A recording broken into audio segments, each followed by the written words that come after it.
Anyone that's been to a sporting event, the atmosphere before a game, I think Game Time Decisions has that same exact atmosphere. This is our arena.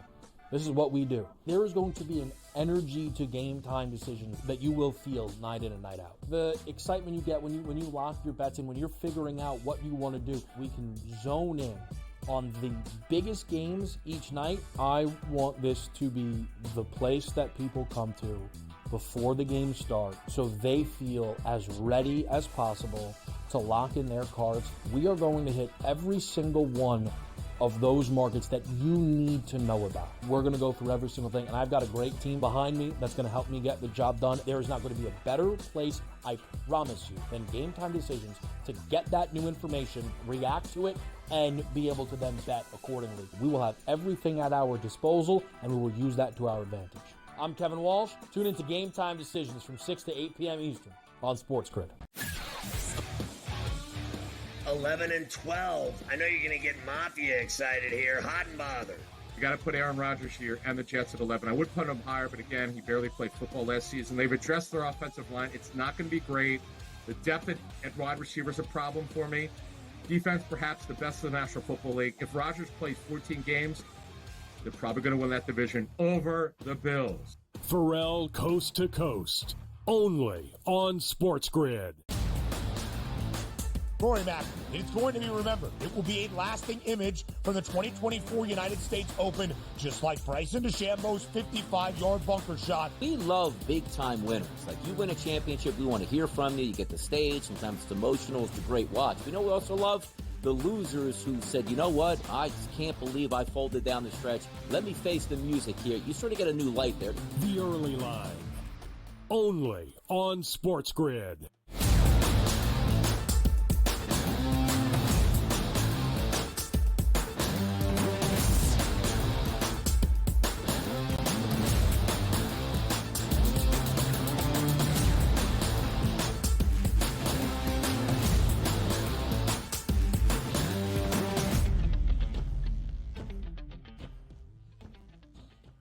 Welcome to hour number 2 on this opening day of a new week. It is a Monday live right here on the Early Line. And on this Monday, what more could you want but a Game 7? The two best words in sports for a Stanley Cup title on the line tonight in Sunrise, Florida, between the Florida Panthers and the Edmonton Oilers. So let's dive right into a Game 7 preview and how we reach this point with Jo Madden. She joins us here to start off this second hour and to look at Game 7 tonight in Sunrise. Jo, have you recovered from being inside Rogers Place on Friday night for game number 6? Are you ready to go for Game 7 on this Monday evening?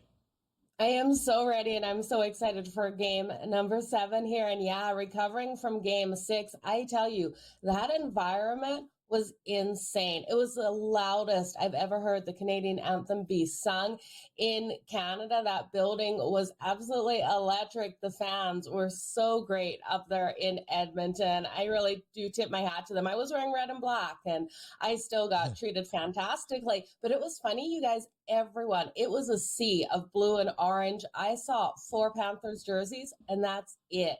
Over the whole night, walking the city and everything, it really was an Oilers fan base and a true Oilers fan base up there. The Oilers capitalizing on that atmosphere, on that electricity to win game number 6, stave off elimination, and force a Game 7 for a Stanley Cup. 5-1 the victory, Jo, on Friday night in game number 6. Edmonton, a slight home ice favorite, a total of 5.5, does go over once again. What was the key as you were there watching it outside of the atmosphere and on the ice for the Oilers to force a 7th game? You know, you look at that effort the Edmonton Oilers came out with, and it just looked like they were able to outskate the Florida Panthers in every zone of the ice. They were so phenomenally strong, and that was with the Florida Panthers limiting Connor McDavid. That game for Connor McDavid, he didn't even register a shot on goal. Now, he had some great plays within the neutral zone, and he was able to get the puck out of his zone, but you saw Barkov all over him and Matthew Tkachuk all over him every time Connor McDavid tried to to get free. But the depth of the Edmonton Oilers, which was always something we questioned coming into the Stanley Cup Finals, coming into the playoffs as a whole, was how can Edmonton compete with their lack of depth? And we saw a little bit of that in that first game out there and in that second game versus the Florida Panthers. And we saw it a couple times versus the Dallas Stars, where their depth wasn't coming to play. Well, you look at that last game, game 6, and you saw the depth come out. You saw these playmakers be able to get things done, and Stuart Skinner be able to stand on his head. So looking at that game, there was a pivotal point for the Florida Panthers where a goal was taken back, and I do think that was the turning mark of the game. With that goal taken back, it was like a deflated feeling for Florida. You could see it out there on the ice. You could see it in their hustle out there. It just wasn't the same effort you were seeing out of them from before they tried to get that goal. They're feeling defeated right now, and we'll see if they can take it to Florida tonight and be able to really get that energy back in and under them, because they're looking tired on the ice. Yeah, no doubt about it. The momentum has really changed for the Oilers here. Those first 3 games with the Panthers won 3-0 and 4-1. I mean, those first 2 games in Sunrise, 7-1 advantage here. Bobrovsky's playing great hockey. And coming into the series, we were probably in agreement. The better goaltender by far is on Florida's side. But fast forward now, 3 straight victories by the Oilers. And now we're saying to ourselves, well, the better goalie might reside in Edmonton's side at this point now. So looking at these first 6 games, we haven't seen this obviously 3 wins one side, 3 wins on the other. Forcing a game 7 is just incredible. But that momentum factor here tonight, how do you think that plays out between just the 2 goalies here, Joe? You know, you look at the 2 goalies, and the Oilers fans were in Bobrovsky's head in that last game. They were chanting his name, and they were getting under his skin. Now, Bobrovsky needs a reset, and we've seen him in playoffs before have those struggles. He won them game 1. You look at that first game, the Florida Panthers didn't deserve to win that. The Edmonton Oilers outplayed them on all ends of the ice. It was because of Bobrovsky. They were able to get that win. But you're right, Stuart Skinner has looked absolutely fantastic during the playoffs, and I didn't think that he would be the goalie to be able to play the better game here in the Stanley Cup Finals. The pressure isn't getting to him, and he is getting that support from his defense. The Florida Panthers are shooting everything on him, and I won't be shocked if Stuart Skinner comes out and has another fantastic night. This is something none of us expect. Well, I don't think most people expected would be Stuart Skinner to be the better goaltender between the 2, but we've got 2 goaltenders with every ability to keep this a lower scoring game tonight. I don't think it's going to happen. You look at the offensive firepower and the desperation these teams are going to have in that third period, just like that last game. Those empty netters coming into play, pushing us over a total. And we've got plus money on the total over 5.5 tonight. But between these 2 goaltenders, who do I have the most faith in right now? It's Stuart Skinner, which is a terrifying statement for me to say over Bobrovsky. Bobrovsky, two shutouts in the playoffs so far. He was, everyone thought he was going to win them this, but he's just not looking solid. He's looking rattled out there.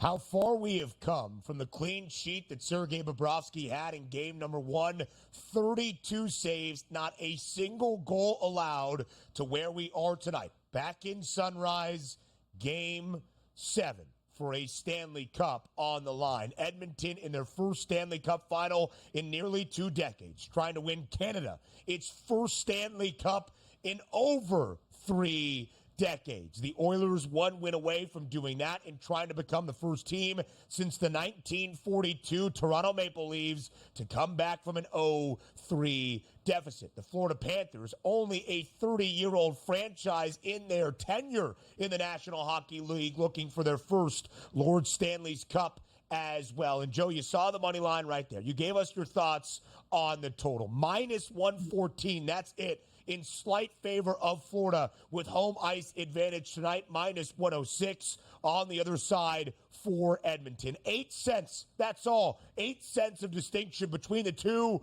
for a Game 7 in the final game of this NHL season. How tightly contested is tonight's game in Sunrise going to be?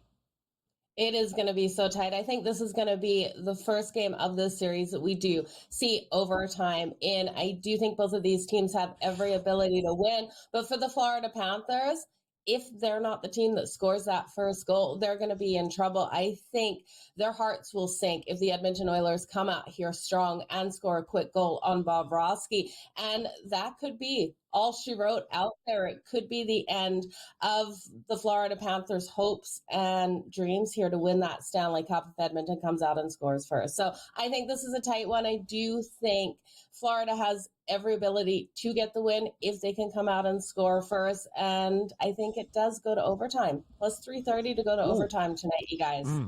Great value out there. That's what we're rooting for. A little extra hockey tonight. We probably only thought we were getting 4 games. Now we're going to get 7 with a chance of overtime. Sign me up. But by the way, if it does go to overtime, regardless of which team wins here, the Conn Smythe Trophy looks like it's Connor McDavid's at this point at a minus 3,500 price, followed by Barkov at 12-1, and then Bobrovsky at 100-1. Regardless of what happens tonight, is McDavid going to get the Conn Smythe here, Joe?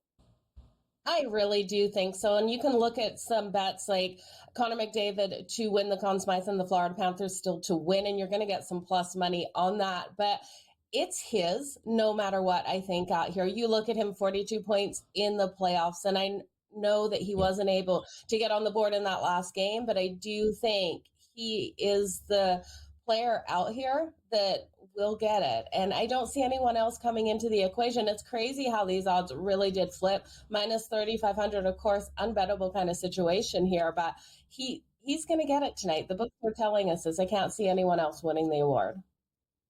Could be the first skater in a very long time, just the second in the history of the Stanley Cup postseason to win the Conn Smythe on the losing team.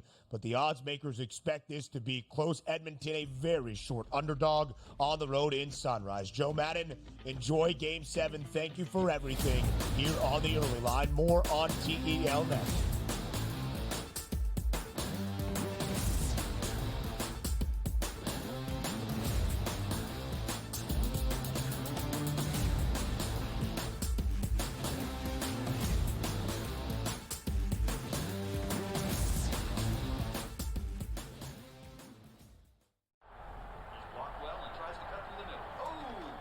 Your gut says Miami is going to win, and you should take the over.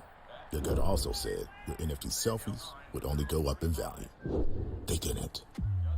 But your head is on SportsGrid and knows the QB is in concussion protocol. The backup has a 45 QBR against the zone coverage. The New York team has the most sacks in the league. So yeah, trust your head. It's smarter to be on SportsGrid. There is going to be an energy to game time decisions that you will feel night in and night out. We're going to go through every single thing, and I've got a great team behind me that's going to help me get the job done. I want this to be the place that people come to. We are going to hit every single one of those markets that you need to know about. There is not going to be a better place, I promise you, than game time decisions. We will have everything at our disposal, and we will use that to our advantage. I'm Kevin Walsh. Tune into Game Time Decisions from 6 to 8 p.m. Eastern on SportsGrid.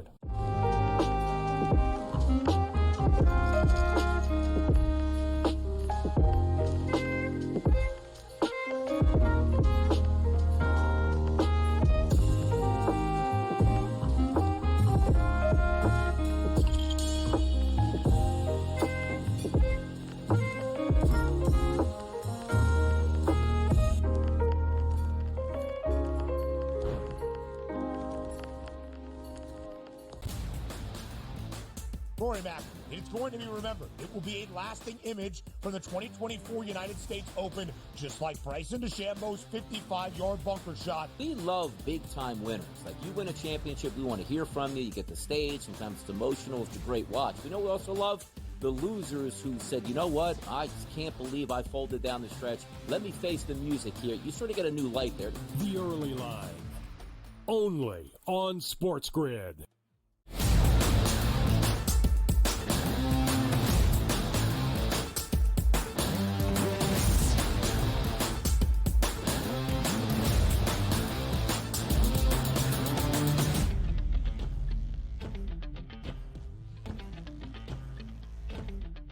A check-in around Major League Baseball. We start with the AL pennant odds and then make our way into the National League. Here we are in late June.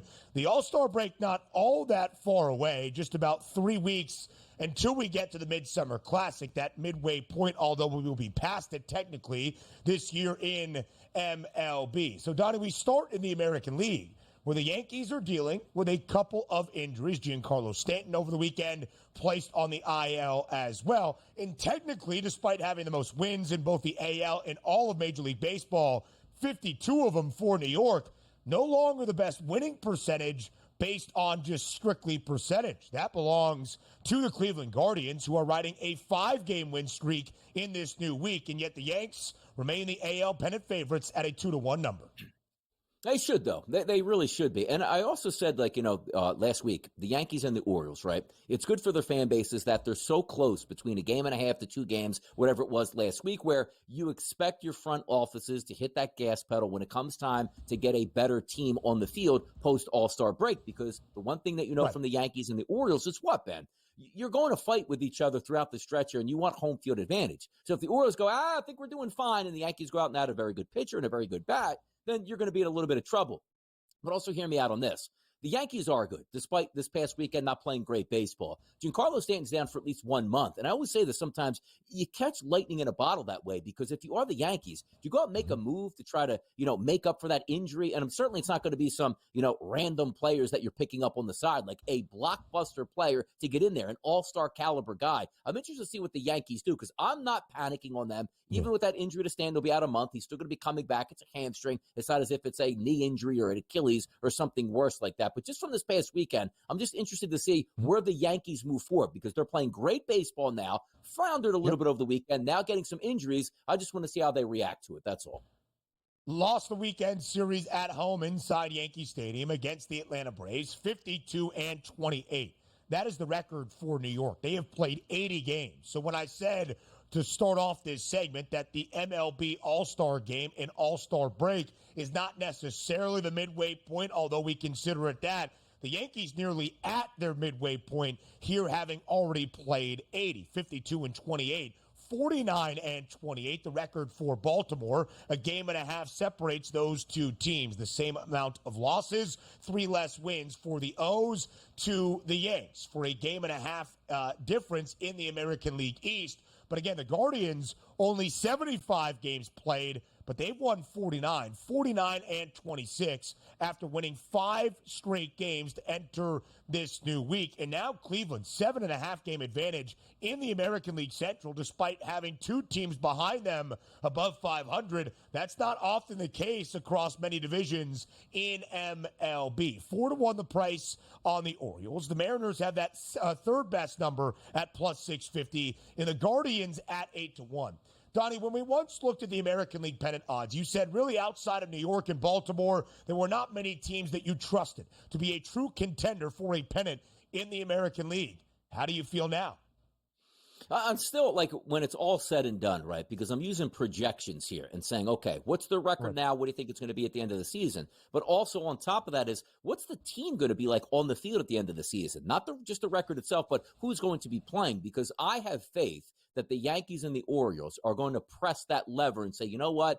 We're in position to win a World Series. Let's make this happen. Now, does that mean giving away your best prospects for rental players? No, it doesn't. But if you're looking between the Yankees and the Orioles in an arms race here, you figure they're going to add pitchers. They're going to add a bat. They're going to add bullpen here. The one thing that I worry about is, because once again, the Orioles are only a game and a half back of the Yankees. They're going to fight it out in the East for the rest of the summer. My question is, can the Minnesota Twins hang on close enough to force the Guardians into saying, you know what? We might need a little bit of extra revamp on this team to make it to that finish line and still be in first place. They're a really good baseball team, getting quality pitching and some guys in that lineup that I really love to bet on a night-to-night basis. But I think sometimes you get lulled to sleep. Like, let's just say the Guardians in a week's time here, Ben, are 10.5 games up in the Central Division. Their ownership group, but again, operates like a small market team, might say, you know what?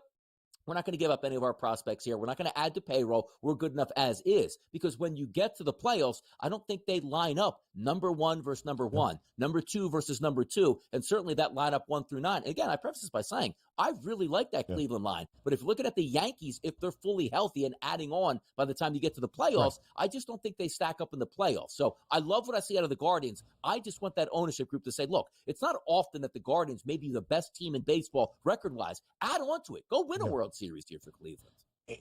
And it would be very interesting as well to look at where the pennant prices were at this point a season ago on the two teams that won the pennant. The Rangers out of the American League. The Diamondbacks came out of nowhere to win the NL and play in a World Series. In the expanded postseason, now in the bigs, anything can really happen by the time we reach October, and that's what it takes to cash this ticket. Not to be the best team in your league or the pennant favorite when the playoffs begin, but making sure you carry over the momentum from a long 162 into the postseason. I think the odds makers have it correct with the two teams at the front of the pennant prices. The Yankees as the favorites, the Orioles just not all that far behind at a 4-1 price. But you are going to get the benefit of winning a division. In Cleveland right now, the season ended today. Of course, it does not, but nearing its midway point would be the number one overall seed in the American League playoffs. The Guardians, again, 7.5 game lead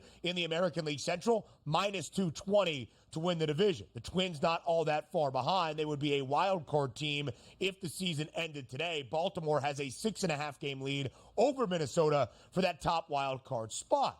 So let's look at the American League West. The reigning World Series champs, the Rangers. They swept the Royals this weekend. The Houston Astros, who have played in the last 7 ALCSs, they swept the Orioles.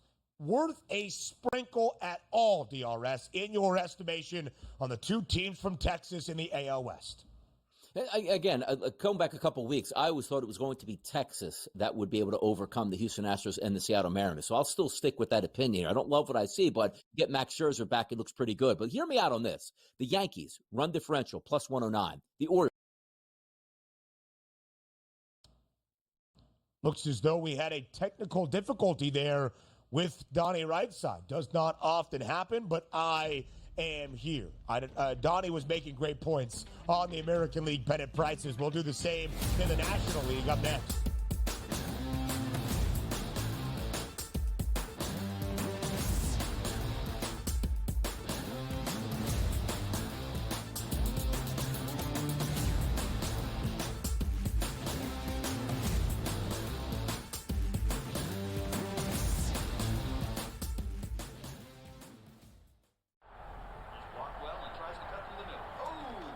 Your gut says Miami is going to win, and you should take the over. Your gut also said your NFT selfies would only go up in value. They didn't. But your head is on SportsGrid and knows the QB is in concussion protocol. The backup has a 45 QBR against the zone coverage. The New York D has the most sacks in the league. So yeah, trust your head. It's smarter to be on SportsGrid. There is going to be an energy to game time decisions that you will feel night in and night out. We're going to go through every single thing, and I've got a great team behind me that's going to help me get the job done. I want this to be the place that people come to. We are going to hit every single one of those markets that you need to know about. There is not going to be a better place, I promise you, than Game Time Decisions. We will have everything at our disposal, and we will use that to our advantage. I'm Kevin Walsh. Tune into Game Time Decisions from 6 to 8 p.m. Eastern on SportsGrid.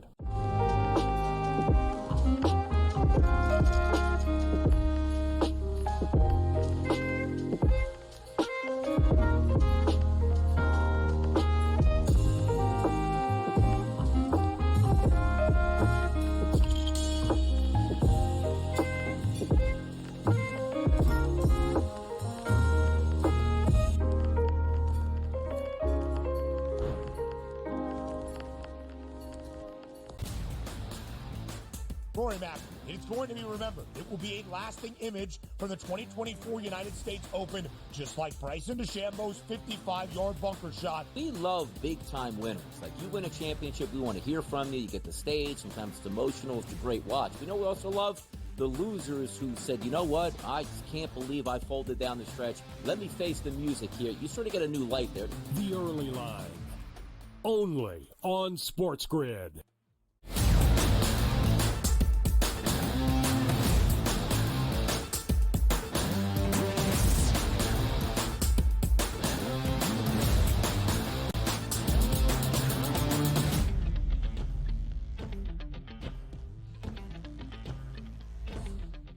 Live right here on this Monday on the early line on SportsGrid. I am Ben Stevens. As we look around the updated pennant prices in Major League Baseball, as we shared to start off our American League discussion, most teams are near the midway point of their 162-game season around the major leagues. The Yankees have played 80 games. Teams like the Padres and the Dodgers that got started a week early in Seoul, South Korea, already past their midway point of this MLB season. Every team in Major League Baseball has played at least 76 games so far. 81 is that midway point of 162. So now we spin our discussion over to the National League. Donnie, right side here once again. A rare computer crisis for DRS, but he is back to break down the National League pennant odds. And DRS, the best team in baseball, that's your Philadelphia Phillies. The best record in all of the bigs, the second most wins in all of MLB at 51. Again, best win percentage, second most wins for Philadelphia, making a 51-26 record for the Phils after having a series victory this weekend. So, DRS, when you look at the Phillies, still trailing the Dodgers, plus 145 for LA, plus 270 for Philadelphia. To you, is that clear tier of two in the National League? It does feel like it's a clear tier of two at this point. And also, I was trying to bring up a point before I got cut off by the computer out here, just zapped me, was the fact that we're taking a look at the Mariners at a plus 17 run differential as opposed to other teams in first place, like the Guardians at a plus 104, the Yankees and the Orioles easily over 100. You look at the Philadelphia Phillies at a plus 114. The reason I bring that up is they're 51-26 on the season. Nobody's watching the Philadelphia Phillies game going like, man, I don't know how they're getting by. Like, the lineup's not that good. The pitching isn't that good. Yeah. They're dominant on a night-to-night basis, even though they're only 5-5 in their last 10 games. But when you're trying to line up and say, what's what in the National League? The Phillies plus 114 differential, the Dodgers plus 112. Even though the Phillies do have a better record at this time right now, there's no fluke between those two teams. So for me to try to say, like, well, who's going to enter into the equation to take them down? Now, granted, once we do get to the playoffs, we've seen it time and time again, Ben. The best team doesn't always win, and quite frankly, usually the best team doesn't ever win, it feels like, for the past couple years. But if I'm just being honest, the Dodgers are going to ramp up at the deadline. The Phillies will do the same. They're just the best teams, combo for combo, pitching, bullpen, and lineup by far in the National League. And that's not really a slight to the Braves. They're just injured at this point. Otherwise, they would be up there. But for me, the original point, Ben, Dodgers, Phillies, we'll see you in the playoffs, and it should be a dandy if they do meet up.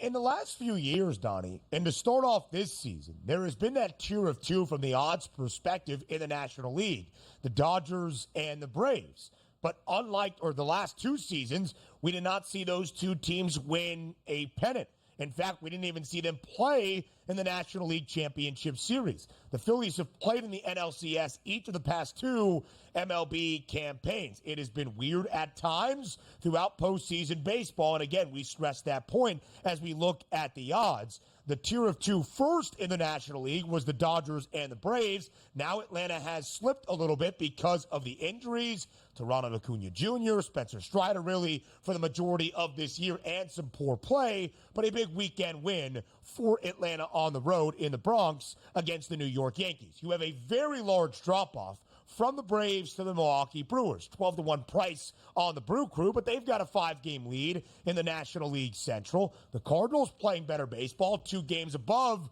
500. The Brewers avoided a 4-game sweep on the road in San Diego against the Padres, losing the first 3 games, but winning the finale yesterday. The Cards swept the Giants in that extended weekend series, the game on Thursday night at Rickwood Field, the last 2 Saturday and Sunday in St. Louis.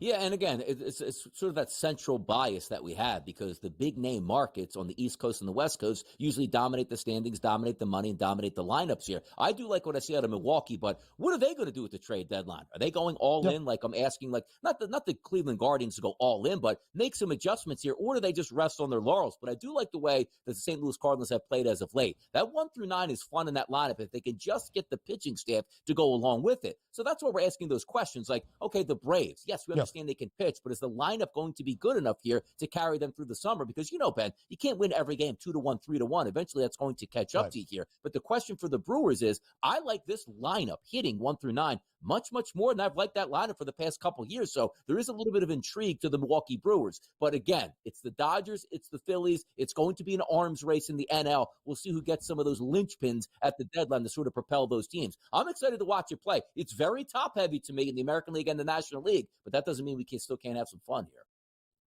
There are 7 teams in the American League that are 3 games above 500 or better. Only 4 in the NL should make for a wild card race. Oops, next.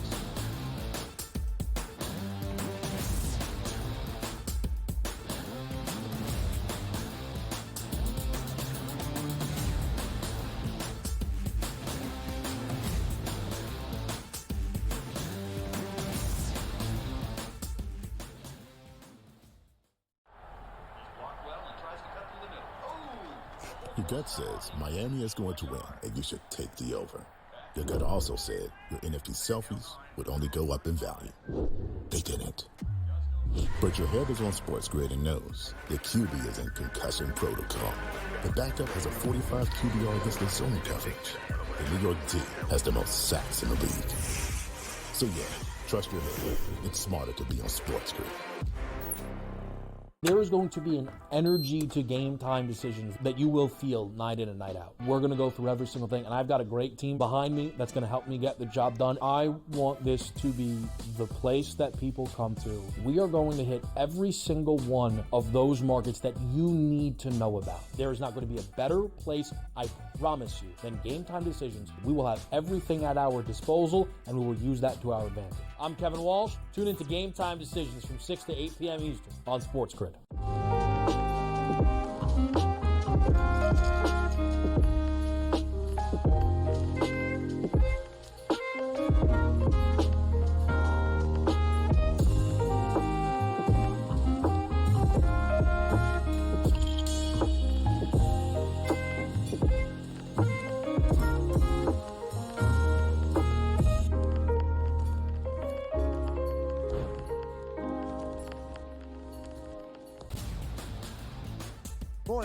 It's going to be remembered. It will be a lasting image from the 2024 United States Open, just like Bryson DeChambeau's 55-yard bunker shot. We love big-time winners. Like, you win a championship, we want to hear from you. You get the stage. Sometimes it's emotional. It's a great watch. We know we also love the losers who said, you know what, I just can't believe I folded down the stretch. Let me face the music here. You sort of get a new light there. The Early Line, only on SportsGrid.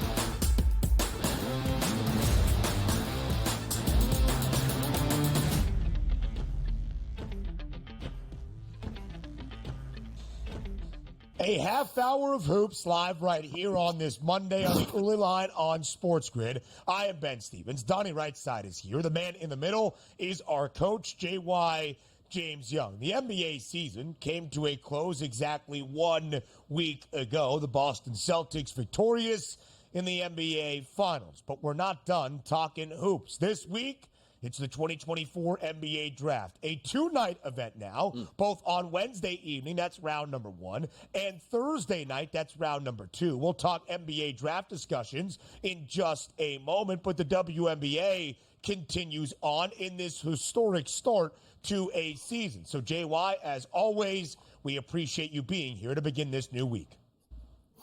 Thanks, guys, for having me on. It should be a fun half hour. Yep. We got a lot of hoops to discuss this morning. Mm-hmm.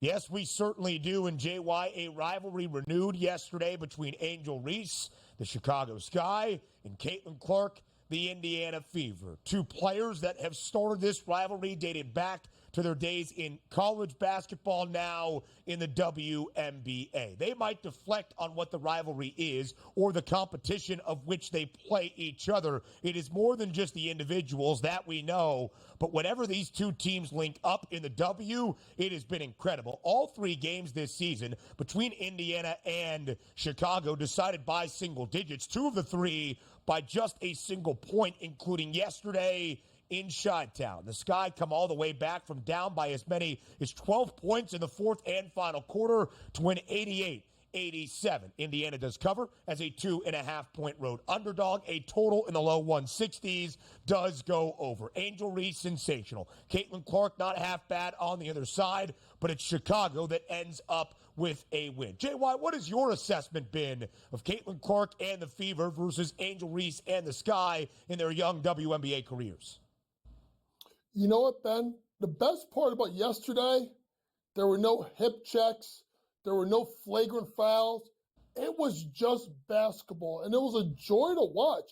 And when you look at a team like Chicago, simply put, Angel Reese has been spectacular, going on a double-double streak that's been absolutely wild, going 25 and 16. I think the first to do it since, I want to say maybe Asia Wilson with that kind of line.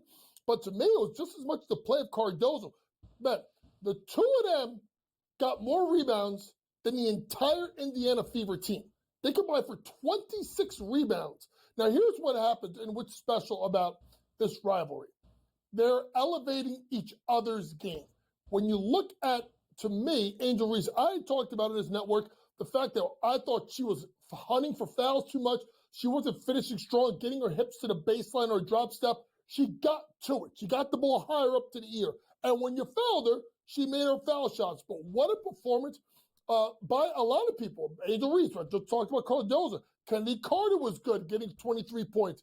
On the other side, it was a good showing by Caitlin Clark, doing what she had to do. 17, 13, 6. Aaliyah Boston, I thought the game got away with Indiana because I thought they didn't go to her enough in the second half. They didn't go to her early. They went to her during the second quarter. They made their run. A little bit third quarter, went away from her. Yes, she had some shots down the stretch, but Angel Reese, honestly, just took over the entire game. If we take a look at these two ladies in the NBA as rookies, are we surprised here, Coach, that the learning curve that we thought we were going to see isn't really there? Because Clark has been putting up great numbers here over the past couple weeks, but also Angel Reese, as you pointed out, 25 and 16. I was talking to Ben earlier in the show, the physicality of, let's just say, college basketball and getting into the WNBA, it's not supposed to be an easy transition. How these ladies handle this transition looks so good so early in their careers. It's stunning. It really is, because if you look at Aaliyah Boston last year, she struggled. You look at the recent WNBA players, the number one picks, the Ionescu's, the Stewies, they talk about the physicality of the league. These are grown women, and it's been really seamless, their transition. Both players, their usage rates are up, and they're doing things they did in college. Caitlin Clark, as they do everything, kind of point guard, scoring guard, kind of picking her spots a little bit better now that other people are playing well.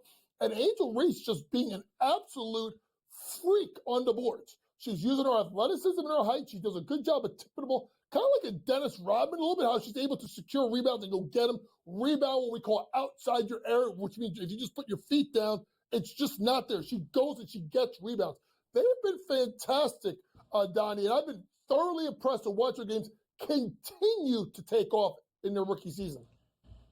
25 points, 16 rebounds for Angel Reese. That's the first 25-point, 15-board game for a WNBA rookie. JY, you got it, since Asia Wilson back during her first season in the W in 2018. 8 consecutive double-doubles for Reese. That's the most ever by a rookie in a row in WNBA history. Caitlin Clark, 17 points, 13 dimes, 6 boards. Her 7th game so far this season and in her WNBA career. And only 17 contests overall with 15, 5, and 5. That's the most for a rookie in a single season since Candace Parker, who also had 7 for the entirety of the year back in 2008. Historic achievements for both Caitlin Clark and Angel Reese, rising above even those sky-high expectations. Now we go elsewhere around the W. The team at the top of the table now, that's the New York Liberty, 15-3 after a 21-point road victory yesterday over the Dream in Atlanta. Sabrina Ionescu, who also set some rookie records, 26 points, 11 dimes yesterday to pace the Liberty.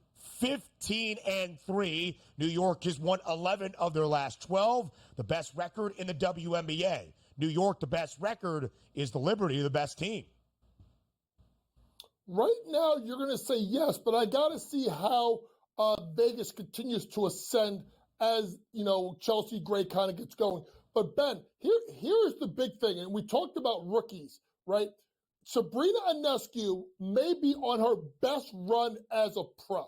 And it's been interesting, Ben, because she's done it with Courtney Vandersloot out of the lineup. Now, if you think about this, and if people want really history, before Caitlin Clark, there was Sabrina Ionescu in regard to a scoring guard who can get triple doubles, deep range, and she really has gone on an absolute heater. She's had 8 or more assists every game this month. Since June the 9th. She's playing extremely well, and the ability for her to score and dish with Stewie, with Jonquil Jones. Got to remember, Ben, they're playing without Benajelani Hamilton, who's one of the best 3-and-D players in the league, and Courtney Fink, and they're playing really well. But right now, Ben, the best you can do with the Liberty, they could score like no one's business. If you see that team total at like under 90, I think it was like 88.5, 87.5, run to the window because this team can score.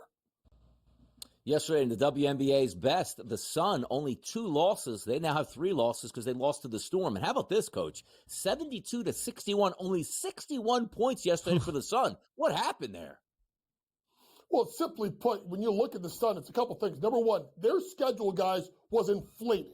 If you look at all the teams they played the majority of the decent teams at home, and the home loss they had was the Liberty, and the 2 toughest games they've gone on the road, they've gone on the road and lost. Seattle is a good team, and they're one of the better defensive teams in the WNBA.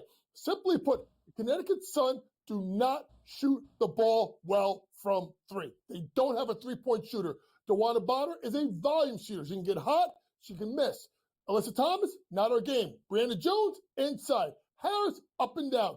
Carrington, more of a defensive player. So they don't have that scorer that could shoot it from 3. That's got to be addressed. That means DeWanna Bonner's going to shoot it better. Same thing with Harris because they have no one else who can do that on that roster. The Sun, the 3rd best price to win a WNBA title. The Aces remain the favorites at plus 135.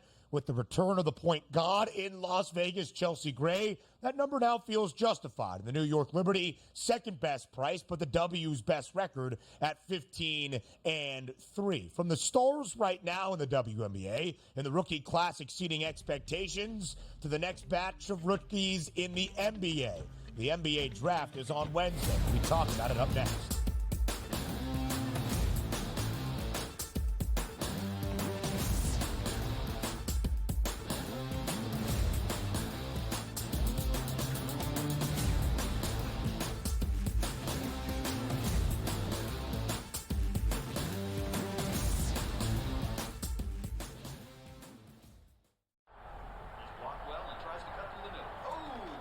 Your gut says Miami is going to win, and you should take the over.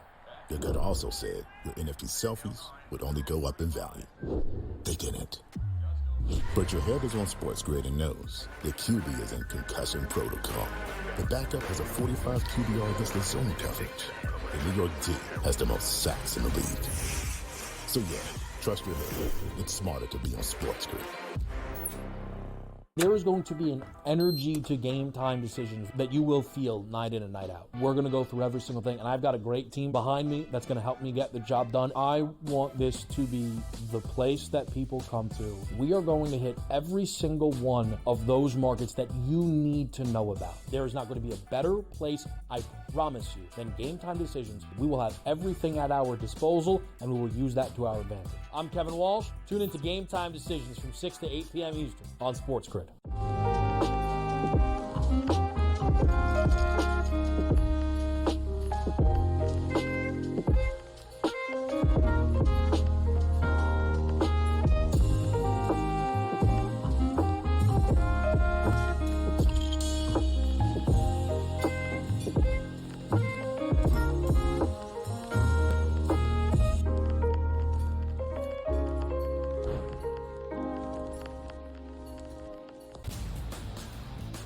Rory Mack, it's going to be remembered. It will be a lasting image from the 2024 United States Open, just like Bryson DeChambeau's 55-yard bunker shot. We love big-time winners. Like, you win a championship, we want to hear from you. You get the stage. Sometimes it's emotional. It's a great watch. You know we also love?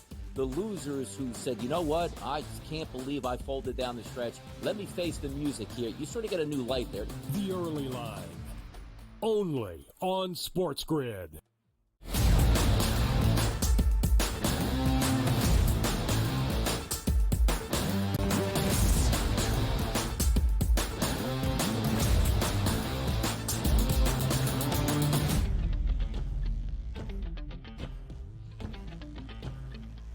There needs to be a little bit more excitement for the 2024 NBA draft and what we are seeing here to start this new week. So allow us to build that hype. That includes Donnie Rightside. I am Ben Stevens, and JY is back for a second consecutive segment. Myself, JY, and old K-Dubs Kevin Walsh will be live on Wednesday evening starting at 8 p.m. Eastern Time for SportsGrid's coverage of the 2024 NBA draft. A historic NBA draft because for the first time ever in the association, it's a two-night event. Round number 1 on Wednesday, round number 2 on Thursday. And JY, as we get ready for Wednesday, one of the biggest developments in the last week, the change at number 1 between the two French players. Alex Sarr was the odds-on favorite for most of this draft cycle. Now it's his fellow countryman, Zachary Rizachet, who is the hefty odds-on favorite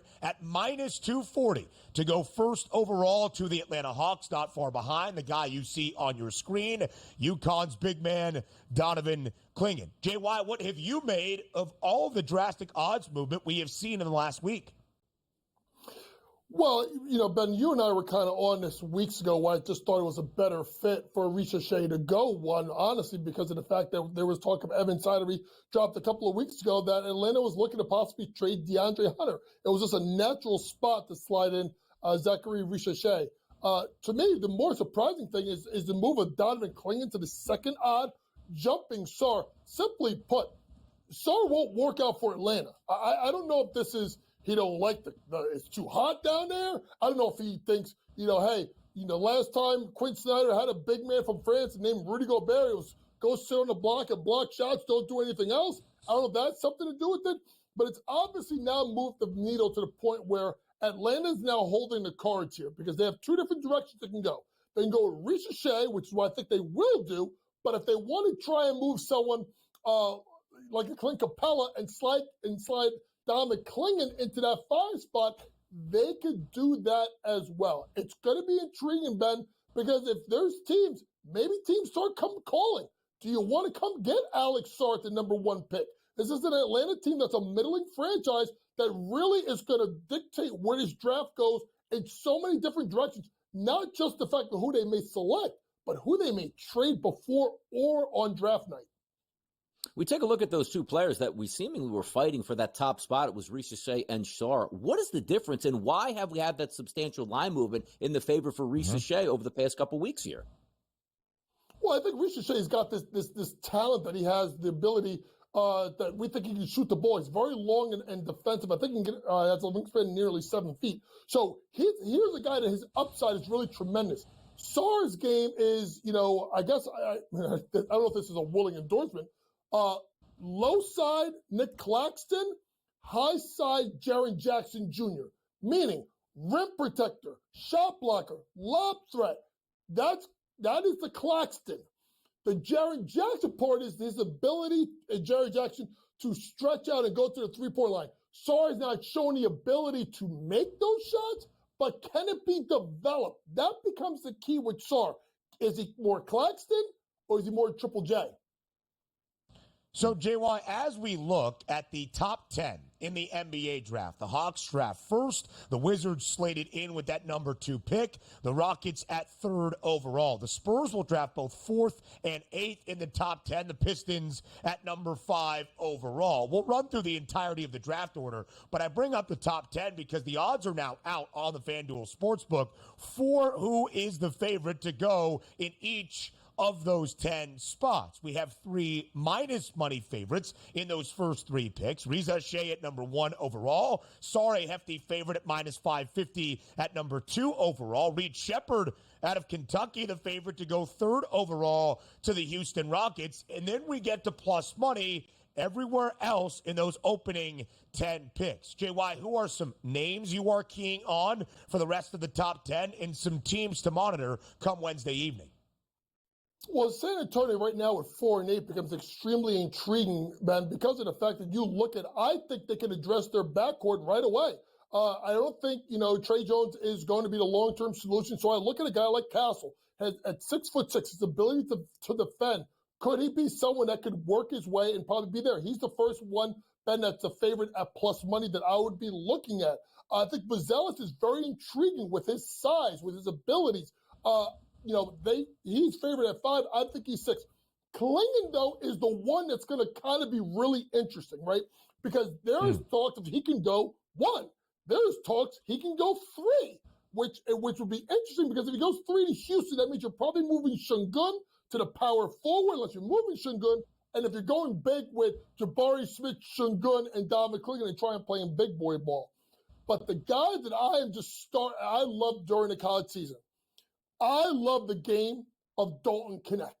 Dalton Knecht, his ability to shoot the ball is really important, Ben, in this modern-day NBA. But not only does he have deep range, his ability to pull up, his ability to play in the pick and roll, and this is a guy you could run off a ton of screens. I think he's extremely intriguing warrior spot. And then 2 more names. I'm going to mess his name up. Tijan Salam. This guy's been flying up the boards.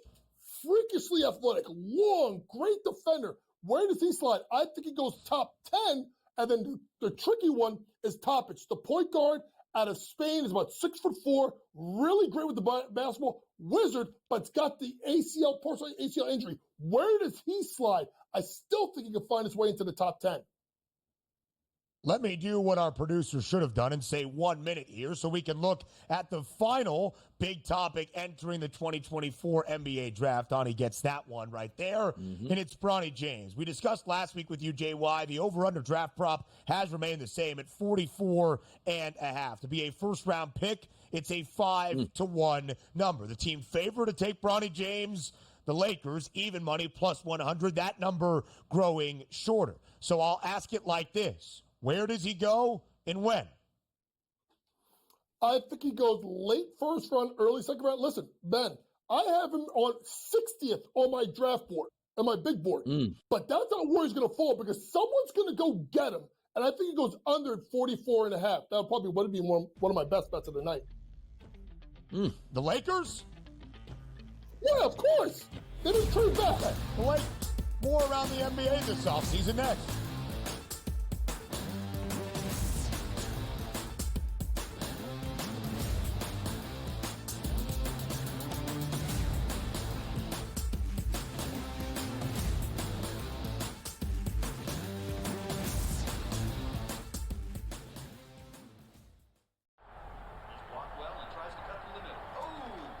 Your gut says Miami is going to win, and you should take the over.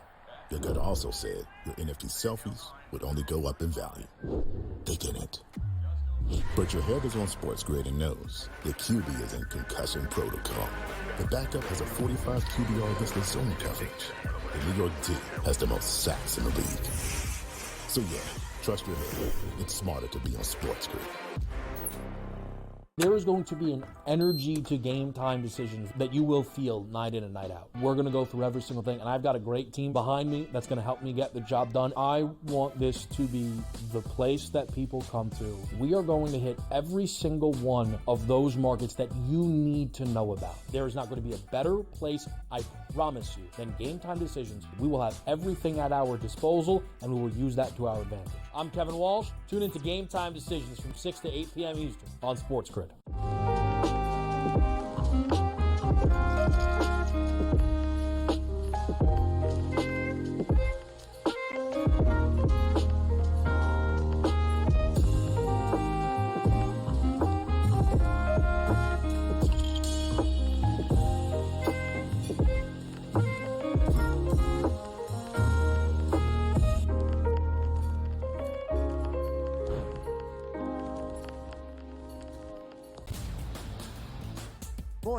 It's going to be remembered. It will be a lasting image from the 2024 United States Open, just like Bryson DeChambeau's 55-yard bunker shot. We love big-time winners. Like, you win a championship, we want to hear from you. You get the stage. Sometimes it's emotional. It's a great watch. We know we also love the losers who said, you know what, I just can't believe I folded down the stretch. Let me face the music here. You sort of get a new light there. The Early Line, only on SportsGrid.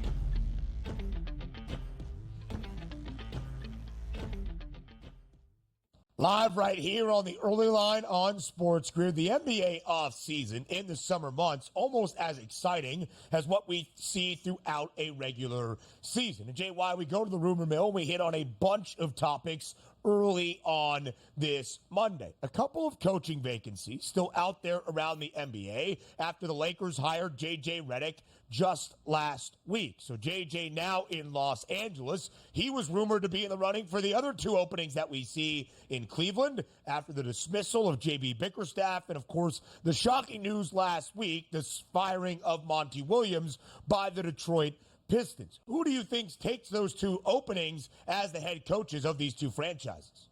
Well, it's a lot easier to look at Cleveland because there's all this talk of Kenny Atkinson's being the guy. And I think Kenny Atkinson would be a fine choice for that team. I think a guy that's done a great job in developing young talent and would be interesting to see if he gets that job. I don't know what's taking him so long, but that's where I would go. If you look at a team like Detroit, paying out $65 million, you're not going to be able to go and get yourself a big-name coach. You already tried that. So I think you may want to go with someone like the Sweeney out of Dallas, Sean Sweeney as an assistant. Chris Quinn out of Miami is someone I would take a look at as well. There's been a lot of talk. People think that Johnny Bryant with the New York Knicks is because of his relationship with young players like Donovan Mitchell, and his development of Donovan Mitchell could be a key. So you're going to look at, I would say, more of an experienced guy, second time around guy like a Kenny Atkinson. In Cleveland, Detroit, probably going to go with first time, maybe even Sam Cassell. That's another person that should be considered. But there's also rumors that Sam Cassell may be going to L.A. to go with LeBron, which means they're going to have to get LeBron. See, I already said LeBron's a coach. Going with J.J. Redick, I should say, not head coach LeBron James.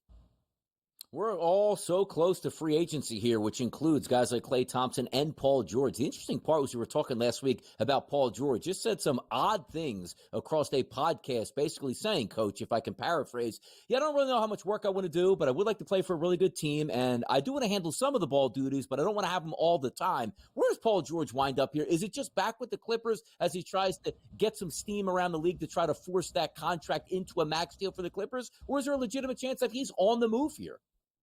I think he goes back to the Clippers. I think all of this is a smokescreen to say what he wants to try and go somewhere else. Does Philadelphia want him? There's rumored yes, then there's no. Now they're talking about New York. I woke up this morning, now they're saying that Houston wants to get in the mix. All these teams want to get in the mix for Paul George. Number one, how's he going to get the most money? First off, number one.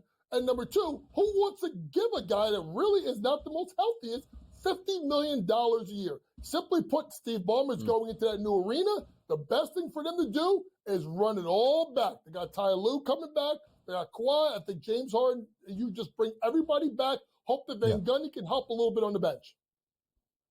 So, JY, I'll let DRS ask you about Klay Thompson because new this morning, Donovan Mitchell from our guy Shams Charania at FanDuel TV, Cleveland is confident that they are in the final processes of re-signing Donovan Mitchell to retain him in the land and hire their new head coach. Regardless of who ends up with the head man job in Cleveland, do you think Donovan Mitchell will be a Cleveland Cavalier next season?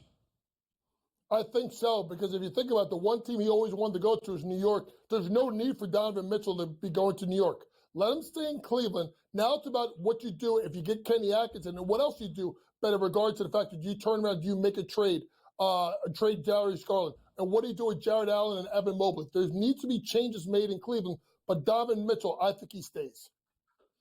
And how about Klay Thompson there practicing, working out with the Team Bahamas here? Where does he find himself next year? And also, how much does he have left in his career and in the tank, I should say? I don't know what he has left in the tank, but to me, it seems like he wants a clean break. Like he wants to go somewhere else where he knows he's going to start, where he's going to get the minutes, and then maybe he can regain his form. The question is, who's got the money? Do you look at a team like Orlando as a team that could use a guy that's a shooter because they need to stretch the floor a little bit to play around guys like Bancaro and Wagner. So we'll see what happens. But I think clean break. I think this is the end of the Splash Brothers. I think Clay leaves.